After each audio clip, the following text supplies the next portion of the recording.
अत्यधिक विचार ऑब्सेशंस जो दोहराए जाने वाले व्यवहार कंपल्शंस को जन्म देते हैं।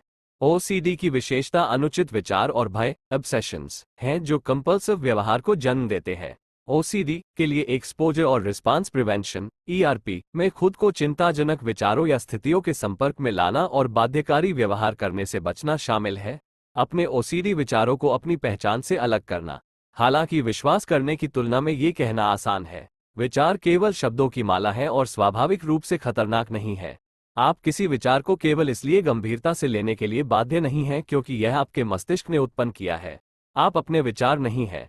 आपके द्वारा अनुभव किए जाने वाले दखल देने वाले विचार आवश्यक रूप से इस बात का प्रतिबिंब नहीं है कि आप कौन हैं, लेकिन जब वे ऑब्सेशंस हो जाते हैं तो वे उन चीजों से प्रभावित हो सकते हैं जो आपको सबसे अधिक चिंता और बेचैनी का कारण बनती हैं। इसके अलावा जरूरी नहीं कि आपके विचार आपके बारे में कुछ भी कहें। बुरा विचार रखने का मतलब यह नहीं है कि आप बुरे व्यक्ति हैं। ये याद रखने की कोशिश करें कि घुसपैठ करने वाले विचार हमेशा आपके मूल मूल्यों, विश्वासों और नैतिकता के अनुरूप नहीं होते हैं। वास्तव में ओसीडी विचार उन चीजों पर हमला करते हैं और उन पर ध्यान केंद्रित करते हैं जो आपको ठेस पहुंचाती है। यही बात डर पैदा करने वाले दखल देने वाले विचारों के लिए भी सच हो सकती है, जो इस बात पर आधारित होते हैं कि आप किस बारे में सबसे अधिक चिंतित हैं। उदाहरण के लिए, आपके परिवार का स्वास्थ्य और सुरक्षा, अपराध बोध, गिल्ट और शर्म को संभालना। ओसीडी वाले लोग अपने द्वारा अनुभव किए जाने वाले दखल देने वाले विचारों के कारण अत्यधिक मात्रा में भय और अपराध बोध, गिल्ट महसूस कर सकते हैं। उन्हें गहरी शर्मिंदगी, गिल्ट और यहाँ तक कि आत्मघृणा का भी अनुभव हो सकता है। अपने प्रति दयालु और धैर्यवान बनने का प्रयास करें। याद रखें कि हर कोई कभी कभी दखल देने वाले विचारों का अनुभव करता है। आपके मन में जो दखल देने वाले विचार या भावना आ रही है उसे पहचानना एक अच्छा अभ्यास है, लेकिन इसका मतलब यह नहीं है कि आपको उससे अपनी पहचान बनानी होगी। धार्मिक या ईमानदारी मॉरल ओसीडी कंपल्शंस के उदाहरण।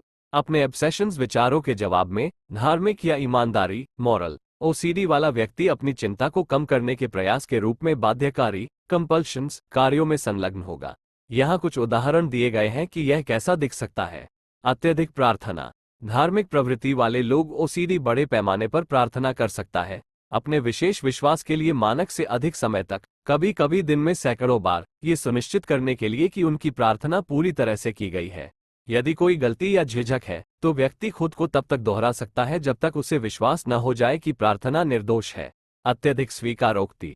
धार्मिक ओसीडी वाले लोग बार बार अपने धार्मिक नेता प्राधिकरण के पास जाकर उन पापों के बारे में पूछ सकते हैं या स्वीकार कर सकते हैं जिनके बारे में वे चिंतित हैं। ये मामूली सवाल हो सकते हैं, जैसे क्या ये पाप था जब मैंने ठीक से यह श्लोक का उच्चारण नहीं किया। व्यक्ति एक ही घटना के बारे में कबूल करने के लिए कई बार लौट सकता है, इस डर से कि उसने पाप के बारे में ठीक से नहीं बताया है और फिर भी दोषी हो सकता है। अत्यधिक कर्मकांड रिचुअल्स। धार्मिक प्रवृत्ति वाले लोग ओसीडी उनके ऑब्सेशंस विचारों को शांत करने के लिए अत्यधिक अनुष्ठान विकसित कर सकता है। ऐसा लग सकता है कि प्रार्थना करने के लिए कई मिनट लगना, एक निश्चित संख्या में भगवान से क्षमा मांगना या स्थापित धार्मिक अनुष्ठानों को एक निश्चित संख्या में करना। आश्वासन की तलाश। धार्मिक और ईमानदारी मॉरल ओसीडी वाले लोग अपने जीवन में आश्वासन के लिए बार बार लोगों की ओर रुख कर सकते हैं। वे ये पुष्टि करने के लिए कि वे पापी हैं या नहीं, परिवार या दोस्तों से पूछ सकते हैं कि क्या उन्हें भी कभी वही विचार महसूस हुए हैं। वे ऑनलाइन फोरम में घंटों बिताकर अजनबियों से पूछ सकते हैं कि क्या उन्होंने जो कुछ किया है उसे पाप माना जाएगा। ईमानदारी ओसीडी वाला कोई व्यक्ति अपने शिक्षक से पूछ सकता है कि क्या ये ठीक है कि एक दोस्त ने उनके होमवर्क में उनकी मदद की, भले ही शिक्षक ने पहले ही यह स्पष्ट कर दिया हो। वे किसी मित्र से पूछ सकते हैं कि क्या वे इस धोखाधड़ी पर विचार करेंगे। मानसिक जांच। लोग मानसिक रूप से पिछले अनुभवों की समीक्षा करें और मूल्यांकन करने का प्रयास करें कि क्या उन्होंने अनैतिक या पापपूर्ण व्यवहार किया। कोई व्यक्ति जो अपने दोस्त को नाराज करने के बारे में चिंतित है, वह बार बार अपना बनाया हुआ चेहरा दोहरा सकता है और उस समय के बारे में सोच सकता है जब उसके दोस्त ने ये चेहरा बनाया हो। जब वह नाराज होता है तो क्या वह यही चेहरा बनाता है। परहेज अवॉइडेंस। धार्मिक प्रवृत्ति वाला व्यक्ति पापपूर्ण व्यवहार करने के डर से ओसीडी अपने पूजा स्थल से दूर रह सकता है। वे कुछ ऐसे लोगों से बच सकते हैं जो उनके मन में ऐसे विचार पैदा करते हैं जिनके बारे में उन्होंने सोचा है कि वे अनैतिक या पापी हैं। स्क्रूपुलोसिटी। धार्मिक ओसीडी के अन्य उपप्रकारों की तरह धार्मिक ओसीडी वाला व्यक्ति अपने धार्मिक, नैतिक या नैतिक विश्वासों का उल्लंघन करने पर केंद्रित अपने ऑब्सेशंस के साथ अवांछित विचारों और आग्रहों का अनुभव करता है। वे झूठ बोलने, किसी को नुकसान पहुंचाने या पाप करने के डर के रूप में प्रकट हो सकते हैं। अपने संकट को कम करने के लिए वे बाध्यकारी कंपल्शंस अनुष्ठान कर सकते हैं, जैसे अत्यधिक प्रार्थना करना या ऑब्सेशंस पैदा करने वाले विचारों जगहों से बचना। चूंकि प्रत्येक व्यक्ति की अलग अलग मान्यताएं होती हैं, इसलिए धार्मिक ओसीडी के लक्षण भी अलग अलग हो सकते हैं। यहाँ बिंदुओं में ओसीडी ऑब्सेशंस और कंपल्शंस की परिभाषाएं दी गई है। ऑब्सेशंस, दखल देने वाले, परेशान करने वाले विचार, चित्र या आग्रह। इसमें अक्सर डर, संदेह या परेशान करने वाली मानसिक सामग्री शामिल होती है। इसमें नुकसान, संदूषण, रिश्ते, नैतिकता, कामुकता, स्वास्थ्य या पूर्णतावाद जैसे विषय शामिल हो सकते हैं। कंपल्शंस, आमतौर पर गुप्त मानसिक अनुष्ठान। इसमें मानसिक समीक्षा, प्रार्थना, गिनती या अन्य आंतरिक प्रक्रियाएं शामिल हो सकती हैं।